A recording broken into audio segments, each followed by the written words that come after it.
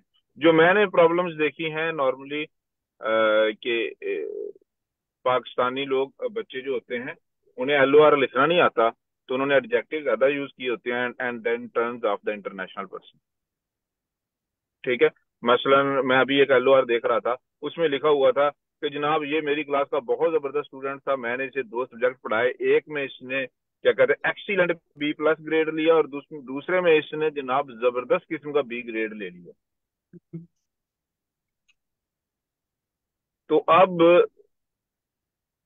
तो वो तो अब वहीं पे ऑफ हो जाएंगे। वो जो ये बंदा एप्लीकेशन पढ़ रहा है कि यार ये B+ को कब से, हमारे पास 100 CV पड़ा हुआ है जो कि GPA 4 है सारे के सारे, वो नहीं कह रहे कि जबरदस्त ग्रेड है और ये B+ को जबरदस्त कही जा रहा है। तो इसका मतलब है कि ये बंदा छोटी छोटी चीज को बहुत बढ़ा के पेश करता है, तो वो रिजेक्ट हो जाएगा बंदा, स्ट्रेट अवे रिजेक्ट। राइट। तो बेसिकली इन चीजों में आपको जो PhD स्कॉलरशिप है उसके लिए 1-2% से ज्यादा एक्सपेक्टेशन नहीं रखनी चाहिए। अगर आप 200, 300, 400, 500 लोगों से कांटेक्ट करें तो you just need one acceptance, right. तो इसी तरह LOR में ज्यादा लोगों से बात करनी चाहिए and be positive till you get one LOR, that's it. लेकिन यू चाहिए भी गॉट इट। 2-3 होती है, इंटरनेशनल इंटरनेशनल 2 और 3 चाहिए होती है ना मेरे ख्याल से। एक अपनी यूनिवर्सिटी से बिल्कुल होती है इंटरनेशनली, बिल्कुल बिल्कुल ऐसा ही, बिल्कुल ऐसा ही। आपने कोर्सेज कौन कौन से पढ़ाए हुए हैं? सर कोर्सेज नहीं पढ़ाए मैंने अभी तक। अच्छा माशाल्लाह, वो पढ़ा दें, फिर मैं फिर आपको एक हाईकोर्ट गुरु से भी मिल जाएगा। जी जी सर, वो मैं देन वी अगले will have a semester story to से। शेयर। जी जी सर। जी जी सर। सही है। जी सर। तो then we can talk about you. जी सर। तो हाँ, ये आपका बड़ा वैलिड क्वेश्चन था, लेकिन इट हैपेंस अ लॉट। ये जी मुझे सर भी वो बेशुमार लोग कह देते हैं आई वो एम नॉट मुझे कंफर्टेबल डूइंग। जी वही मुझे इसमें मेन चीज समझ नहीं थी कि अगर लिंक्डइन पे आप रिकमेंड करें तो वो भी तो सबको नजर आ रहा है, तो या तो आप उसी वक्त रिजेक्ट कर दें। तो आपने अगर लिंक्डइन पे कर दी तो फिर LOR पे क्यों कर रहे हैं, वो मुझे मेन चीज ये क्लियर नहीं होती। वो तो मेरे माइंड में था कि लोग कंफर्टेबल नहीं होते, लेकिन अगर आपने बेसिकली समझाया। बेसिकली लिंक्डइन पे भी उसका दिल नहीं कर रहा होगा, उसने वैसे दे दी होगी जी सर वो भी कर्टेसी जो में। मैंने ड्राफ्ट दिया था उनको वही कॉपी पेस्ट कर दिया था उन्होंने। तो मैं वही बात कर रहा हूँ ना कि, और वो जो ड्राफ्ट है हो सकता है उसमें लगा होगा बंदा एग्जेजरेट कर रहा है चीजें, जी सर। राइट। ये नेचर भी होता है, कुछ लोग देते हैं कुछ लोग नहीं देते, जी सर राइट। ठीक। तो इसमें लॉट ऑफ फैक्टर्स, राइट। तो जो लोग सक्सीड होते हैं LOR लेने में, उनकी एफर्ट ज्यादा होती है। मसलन जो बंदा अच्छी कंपनी में आया होता है, वो उसने हजारों इंटरव्यू फेल किए होते हैं, लेकिन उसने हार नहीं मानी होती। तो वो आए होते हैं ऊपर लोग। लेकिन जो नॉर्मल बंदा, उसे नजर आएगा यार ये तो फलां कंपनी में बैठा हुआ है, देखो पहले ये फलां में था फिर फलां में चला गया। तो सक्सेस के नीचे बहुत सारी कहानियां होती हैं, बहुत सारी चीज।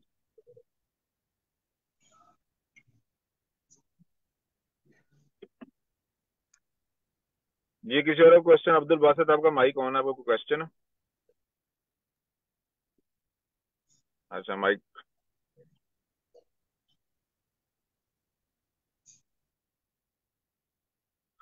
तो किसी और ही कोई feedback, anyone who want to share his experience कि उसकी लर्निंग कैसी जा रही है या उसे किस चीज में प्रॉब्लम आ रही है? तो सर आई मेरे कोड गुरु पे, जी आई कोड गुरु पे जनरली अभी तक मैंने जितने स्टूडेंट देखे हैं, किसी का भी कोडिंग का एक्सपीरियंस बुरा नहीं जा रहा। सब अपनी नेचुरल नेचुरल स्टाइल में कोडिंग सीख रहे हैं। मुझे स्टूडेंट्स कहते रहते हैं सर मैंने क्वेश्चन देखा मुझे तो समझ ही नहीं आया, या मैंने क्वेश्चन देखा क्वेश्चन समझ आ गया मुझे कोड करना नहीं आया, या मैंने कोड कॉपी पेस्ट किया है तो मैं क्या करूं, मुझसे कोड ही नहीं लिखा जाता। तो उन सब के लिए आंसर यही है कि keep doing it. Human brain bye practice learn करता है। जब आप 200-300 सवाल कर लेंगे तो आपको सारी चीजें आना शुरू हो जाएंगी। तो just do not stop doing it. जी Abdul Basit. Sir same question था मेरा। अब लीड कोड पे जब हम जाते हैं वहां पर अभी क्योंकि काफी थोड़ा सा एडवांस चल रहे हैं वो, तो समझ नहीं आ रही होती, तो यही बेहतर है कि देखते रहें और प्रैक्टिस करते रहें। ये सबसे इम्पोर्टेंट इन्वेस्टमेंट आपकी, क्योंकि जो ह्यूमन ब्रेन है वो आउट ऑफ ऑर्डर चीजों को लर्न करता है और बाद में डॉट्स कनेक्ट कर लेता है। आपको अभी लगता है कि आपको समझ नहीं आ रही, जब बाद में क्वेश्चन दोबारा देखेंगे कुछ अरसे बाद, तो आपको पता चलेगा कि आपको समझ आई हुई थी और आपको चीजें याद भी थी, लेकिन क्लियर आपको उस वक्त। तो आप में से जो सबसे खराब प्लानिंग जिस बंदे की होगी वो ये होगी कि मैं पहले प्रीरेक्विजिट सीख लूं और फिर मैं क्वेश्चन करना शुरू करूंगा। तो नॉर्मली वैसे 99% लोग जो है वो फेल हो जाते हैं।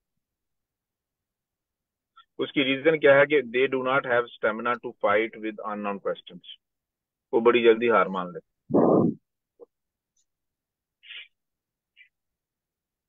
सर ये LOR का बता दें, वो किस तरह से लेते हैं? LOR किस तरह से लेते हैं? आपने मेरे 4 लेक्चर कैरियर काउंसलिंग की टॉक सुनी हुई है? No sir. अच्छा, वो सुन लें, वो थोड़ी सी बोरिंग टॉक्स हैं, 2-4 घंटे की, लेकिन वो सुन लें, उसमें आपको सारी बातें समझ आएगी। ठीक हो।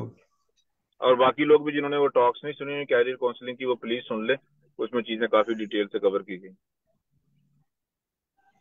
अच्छा सर, वैसे अब जनरली लाइक आई थिंक आप एक वो the road to being a good coder in terms of LeetCode को भी सॉल्व करना और अदरवाइज भी, तो वो तो आई थिंक वो एटलीस्ट आप साल 1.5 साल का तो वो है ना कि आप साल 1.5 साल आप लगे रहें तो फिर कहीं जाके लाइक जो पहले प्रोग्रामिंग बैकग्राउंड से नहीं हो।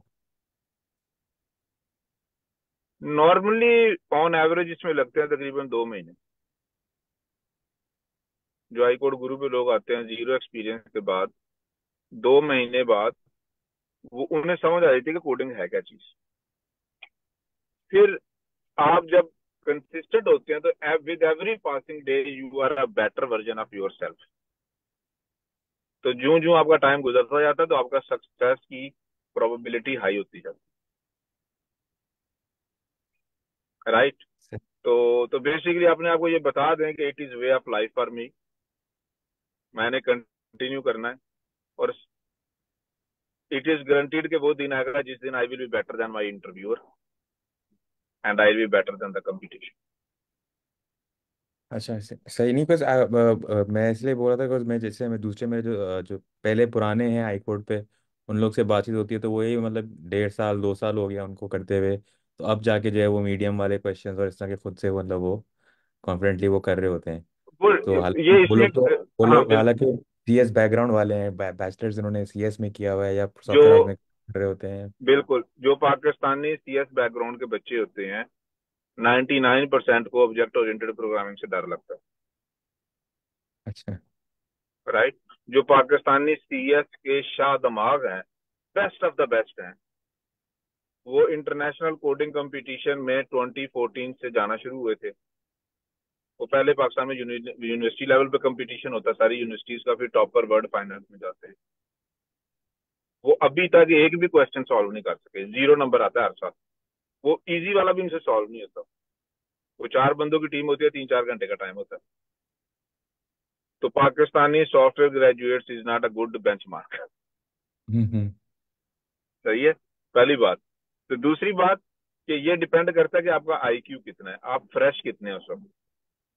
मसलन आपको बेशुमार सॉफ्टवेयर इंजीनियर मिल जाएंगे जिन्हें 5 साल हो गए हैं फील्ड में और उन्हें अभी भी कोडिंग नहीं आती, बेशुमार ऐसे मिल जाए। फिर डिपेंड करता है कि आप दिन में कितने घंटे एफर्ट कर रहे हैं, और साथ ये डिपेंड करता है कि आप पैरेलल में और कितने काम कर रहे हैं। मसलन जो बंदा साथ पैरेलल में करंट अफेयर्स में ज्यादा इन्वॉल्व होता है, पॉलिटिक्स में इन्वॉल्व होता है, तो वो चीजें फ्री नहीं आती, उसमें ब्रेन की एनर्जी यूज हो रही है, सही बात। राइट? जिस तरह पैरेलल में लोग ट्यूशन कर रहे होते हैं, पैरेलल में लोग स्टडीज कर रहे होते हैं, पैरेलल में लोग जॉब्स कर रहे होते हैं, तो कई लोग हैं वो 100% ज्यादा इफेक्टिव उनकी प्रेपरेशन होती है as compared to other people, क्योंकि उनका फोकस बड़ा अच्छा होता है उस चीज। वैसे जिस हाई कोर्ट पे ही बेशुमार लोग हैं जो 4 साल से आ रहे हैं, दे आर नो वेयर, उन्होंने अभी तक कभी प्रेजेंट भी नहीं किया। वो 8-10 हैकाथॉन में गए होंगे, उन्होंने कुछ नहीं सीखा होगा। और कई लोग हैं जो महीना पहले आए हैं और वो 3-3 4-4 सेशन पढ़ा रहे हैं। अब नहीं उस तरह से तो मैं खुद आई थिंक अक्टूबर 14-15 से मैंने ज्वाइन किया है, उससे पहले मुझे लीड कोड पता भी नहीं था, और अब मतलब कुछ ना कुछ हल्का फुल्का लीड कोड में कर ही लेता आप हूँ। कोर्स, बिल्कुल बिल्कुल, तो क्योंकि आप जो 99% लोग आ रहे हैं हाईकोर्ट गुरु पे, आप उनसे ज्यादा कंसिस्टेंट हैं इसलिए, राइट? तो it's- तो ये, हाँ, तो ये बेसिकली जस्ट, यानी कि पैनिक ना करें। जितना बॉडी बिल्डर जिम में बॉडी बनाते हैं आस्ता आस्ता, और कुछ लोगों का बॉडी जल्दी रिस्पॉन्ड करता है, कुछ लोगों का लेट रिस्पॉन्ड करता है, same thing is with our hair. तो हम क्या कर सकते हैं, हम पैनिक ना करें, हम प्रेजेंट ज्यादा से ज्यादा करें, और हम हमेशा हम्बल रहें सीखने के लिए,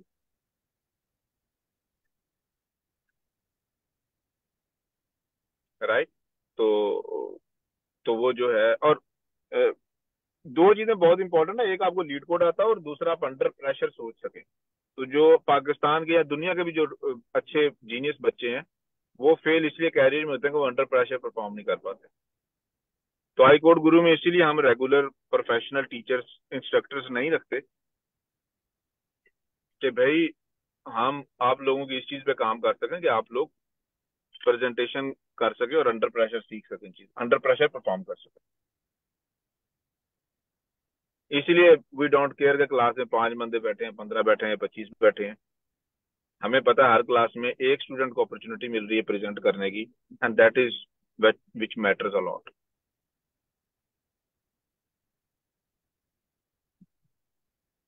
सही है। तो आप में से कितने लोग हैं जो रोजाना टाइपिंग की प्रैक्टिस करते हैं? हैंड रेज कर।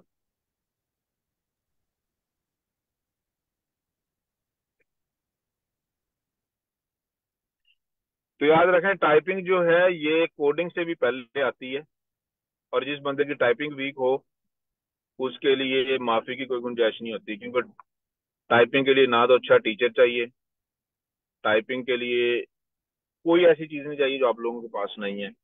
Slow typing, below average typing ये शो करती है कि आपका जो क्राइटेरिया है अपने लिए परफॉर्मेंस का वो काफी ढीला है। तो टाइपिंग ऐसी रखेंगे जब प्रोफेसर आपसे कहे कि मुझे ये चीज करके दिखाओ तो उसका एक्सप्रेशन होना चाहिए वाह।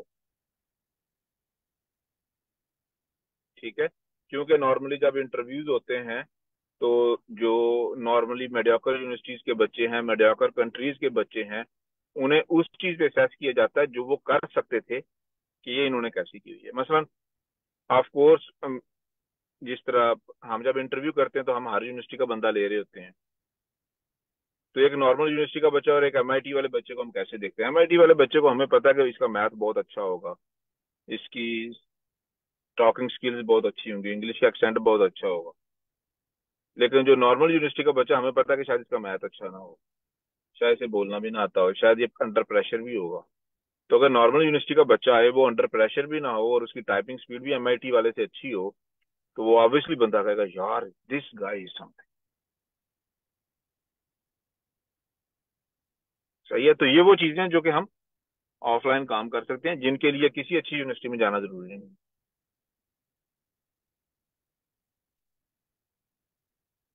सबको ये बातें क्लियर हो गई? Yes sir. Yes sir. तो एनीबॉडी विद एनी क्वेश्चन?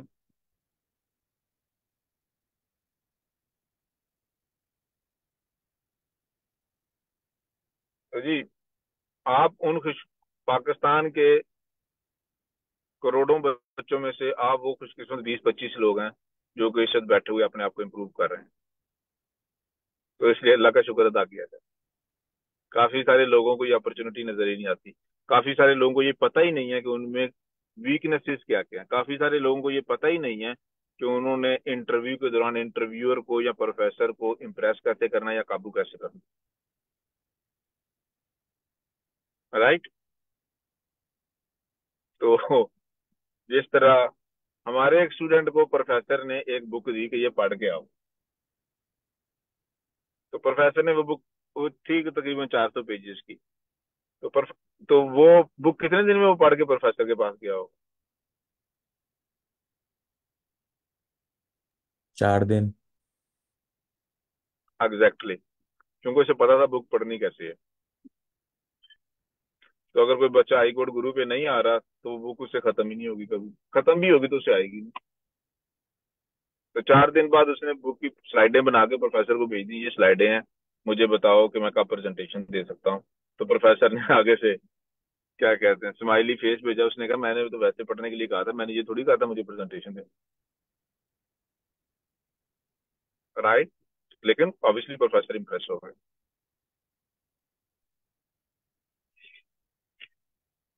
तो जंगल में जो शेर होता है वो भी अकेला बफेलो को या जैबरे को या जिराफ को शिकार नहीं कर सकता, हालांकि वो जंगल का बादशाह होता है। वो भी 15-20 शेर मिलके स्ट्रेटजी बनाते हैं अपनी। तो इसी तरह कैरियर में अच्छी सक्सेस लेने के लिए भी मिलकर काम करने की जरूरत होती है, अकेले आप कुछ नहीं कर सकते।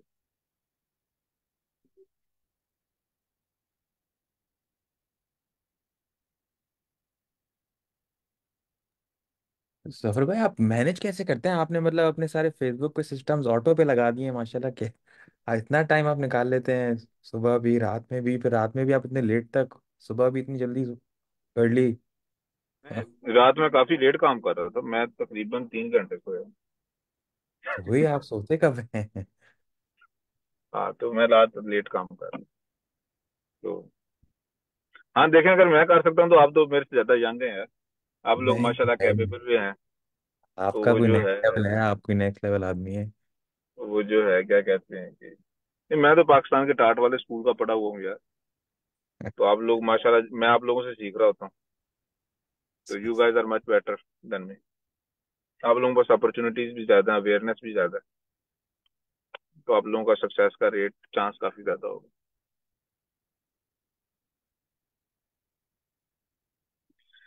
राइट, चले जी शुरू करते हैं। अभी मुझे एक और इंटरव्यू, एक और स्टूडेंट, अभी पीएचडी का इंटरव्यू, उसका मैसेज आया, मुझे उससे बात करनी है। तो आप लोग जी, class continue. Good morning, have a ठीक है, good day. All the best. Yes, all the best. तो ये बिल्कुल डूएबल है, अपॉर्चुनिटी बहुत सारी हैं। तो अभी गवर्नमेंट ऑफ पंजाब ने भी स्कॉलरशिप निकालने हैं पीएचडी की फंडिंग के लिए। तो याद रखें कि इन स्कॉलरशिप, जितने भी स्कॉलरशिप जो अनाउंस हो जाते हैं, उसमें हर बंदा अप्लाई कर देता है, इंक्लूडिंग ऑल पाकिस्तानी टॉपर्स। तो उनमें कंपटीशन बहुत ज्यादा हो जाता है, उनमें सक्सेस का चांस बहुत कम हो जाता है। और वैसे भी ये कोटा बेस्ड स्कॉलरशिप है, ये लेस प्रिविलेज बच्चों के लिए होते हैं। तो कोशिश किया करें कि आप उन्हें प्रेफरेंस ना दें। ठीक है, चलें जी, okay, let's start the class, जितना भी टाइम बचा। अल्लाह हाफिज़। थैंक यू सर, अल्लाह हाफिज। Thank you sir. Yes ma'am, Bina. Thank you.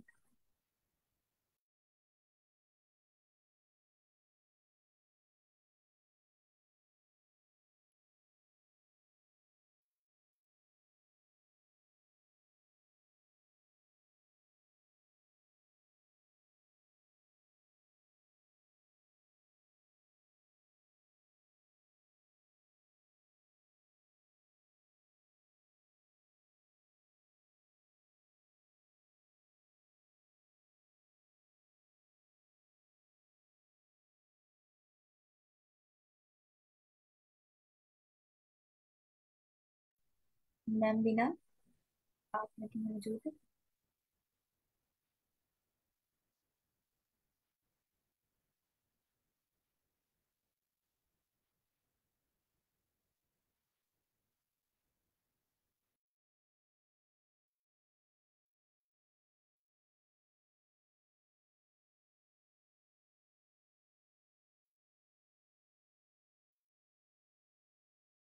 Ma'am presentations फिर स्टार्ट हो रही हैं, क्योंकि दरमियान में वो फिर कॉन्टिन्यूस क्लास स्टार्ट हो गई थी ना, जो मैम ले रही थी। नो मैम, वो ना मैम आज अवेलेबल नहीं थी, तो उन्होंने मुझे कहा कि मैं प्रेजेंट कर दूँ। तो उस टाइम मैं सर से बात कर रही थी, सर जफर से, तो इसकी वजह से मैंने मैम को कहा था।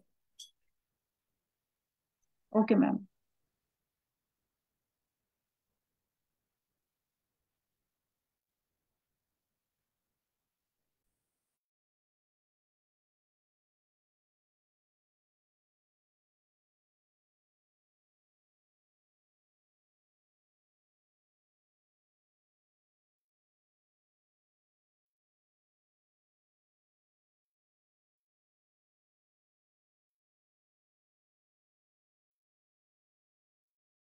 मैम आपकी वॉइस नहीं आ रही।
अस्सलाम वालेकुम। जी वालेकुम अस्सलाम। वालेकुम अस्सलाम। My voice is audible to everyone? Yes ma'am. Yes, ma'am. Loud and clear. Okay, thank you. Today we are going to s- learn some interesting question. I got it very interesting. I don't know about yourselves, but I think that everyone would take it as an interesting question. It is not, um, it's like you can say, means you will enjoy it when you will learn it. इसमें हमारे पास जो task है, या आपको heading से ही अंदाजा हो जाएगा, we have integer to Roman, means we are going to change the form of the data, integer data into roman form. Roman में हम इसको कन्वर्ट करेंगे। अगर हमारे पास नंबर्स आते हैं 1 2 3 4 इंटीजर्स, तो हम उसको रोमन में कन्वर्ट करेंगे। Everybody is I know well known about Roman counting, जिसमें हम जो है वो one is I is for one, and one and I and five, V is for 4, and V is for 5, X is for 10, I and X is for 9. We are using this. So this problem is basically is all about कि हमें integers को कैसे Roman में convert करना है coding use करके, leet code की problem है। So we have question here.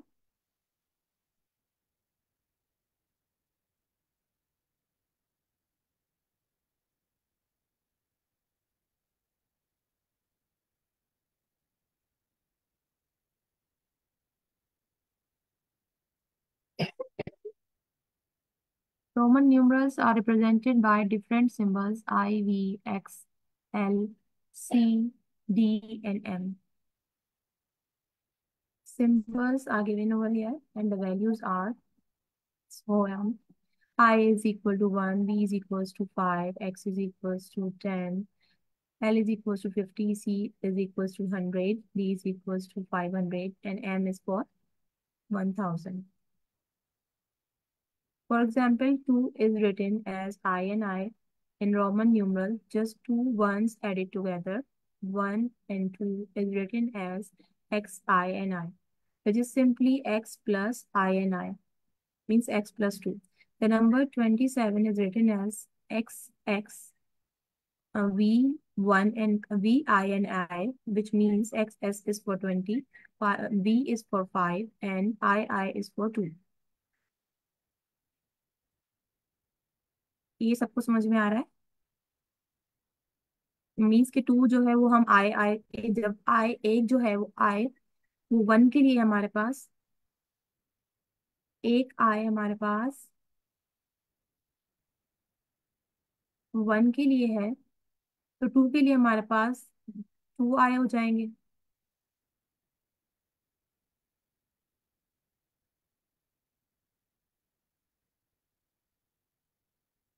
Is it so? And for 10 we have x. I think this is the normal thing which everyone knows. If you yes want, ma'am. Roman numerals are usually written largest to smallest from left to right, means के normally हम इसमें जब numbers लिखते हैं तो largest to smallest तक जाते हैं। अगर 1000 है तो पहले 1000 को, 5000 है तो पहले 5000 को शो करेंगे, देन फिर 100 की बारी आएगी, देन टेंस की बारी आएगी, फिर यूनिट्स की बारी आएगी। ये बात बोल रहे हैं। However, the numeral for 4 is not I and I, means के कह रहे हैं कि 4 के लिए जो न्यूमरल होगा वो 4 टाइम्स आई नहीं होगा, बल्कि इसके लिए हम यूज करेंगे I and 5। इसी तरह से हमारे पास जो 900 होगा यहाँ पर, उसके लिए हम, जैसे ये 100 है, तो 100 के लिए हमने C यूज किया है, तो 90 के लिए हम,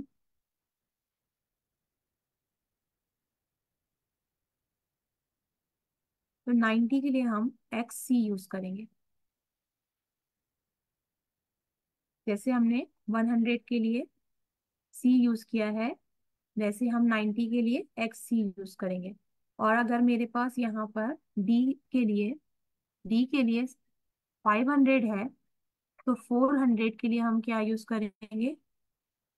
400 के लिए हम CD यूज करेंगे, C and D.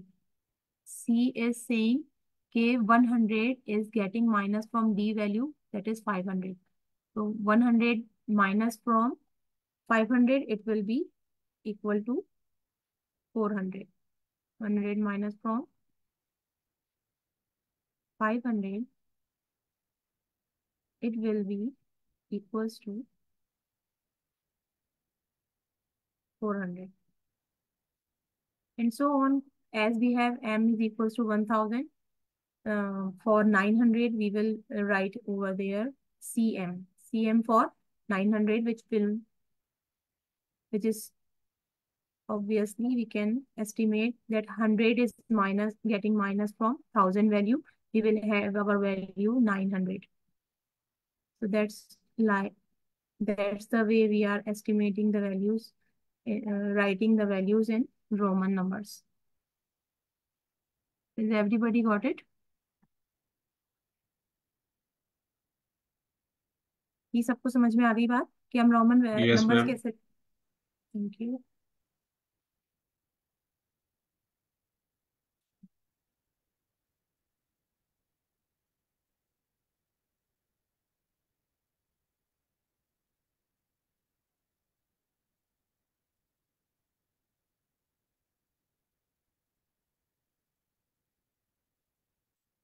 Now they are saying Roman numbers. This is we read it already.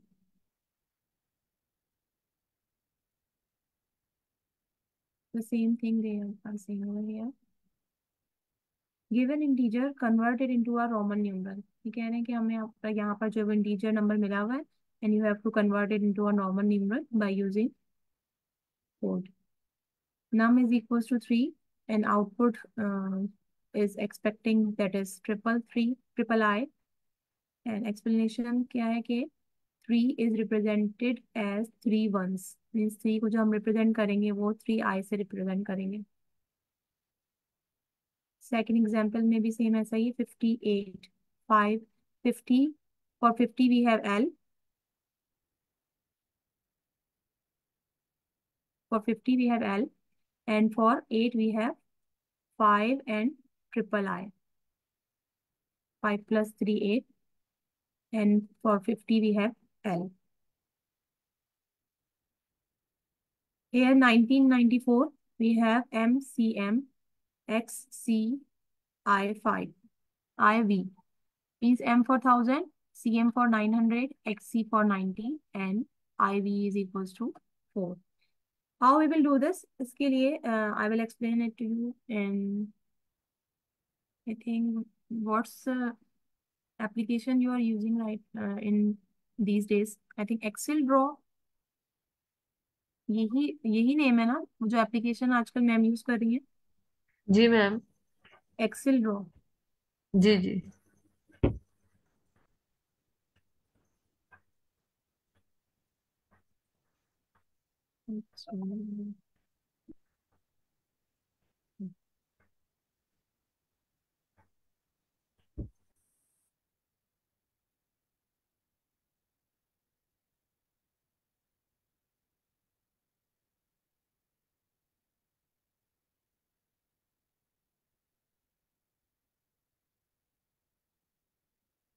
Let's take example of any number. You can choose it. Tell me any number that we can understand it. Any one of you. कोई सा भी number बताएं जिसकी हम example ले सकें। जी, 3 3 you are saying 3. sorry You are saying 3. yeah Okay. We have 3. So for 3, अगर हम इंटीजर्स को रोमन में चेंज कर सकते हैं तो जो स्ट्रेटेजी हम यहाँ यूज करने वाले हैं वो एक्चुअली है डिवीजन प्रॉपर्टी। डिवीजन हमारे पास 2 टाइप्स की होती है पाइथन में। One is integer division and the other is floating division. Integer division में हम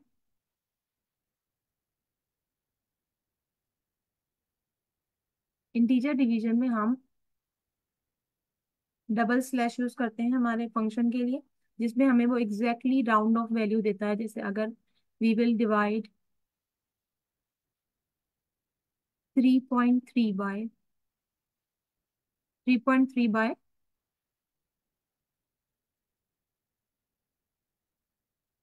divided,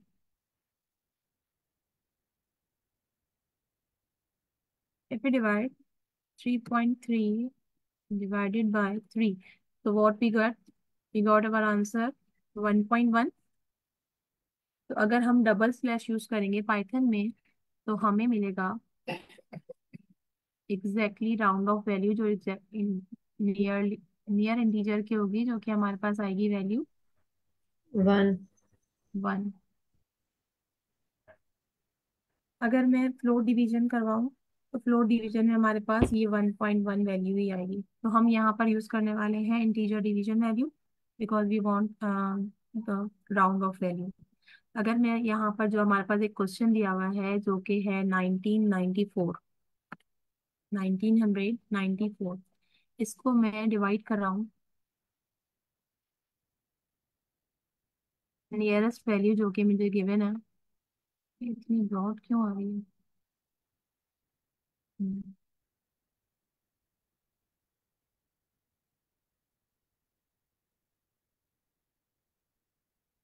hmm, 19,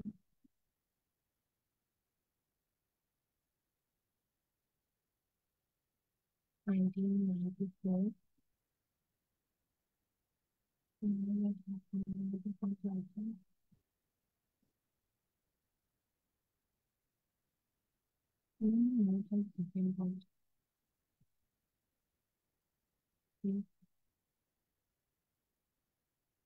Ma'am, your voice is not clear.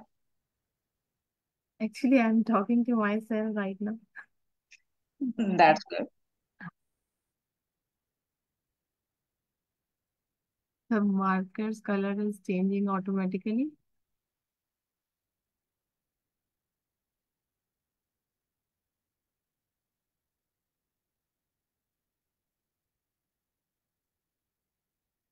Okay, we can adjust.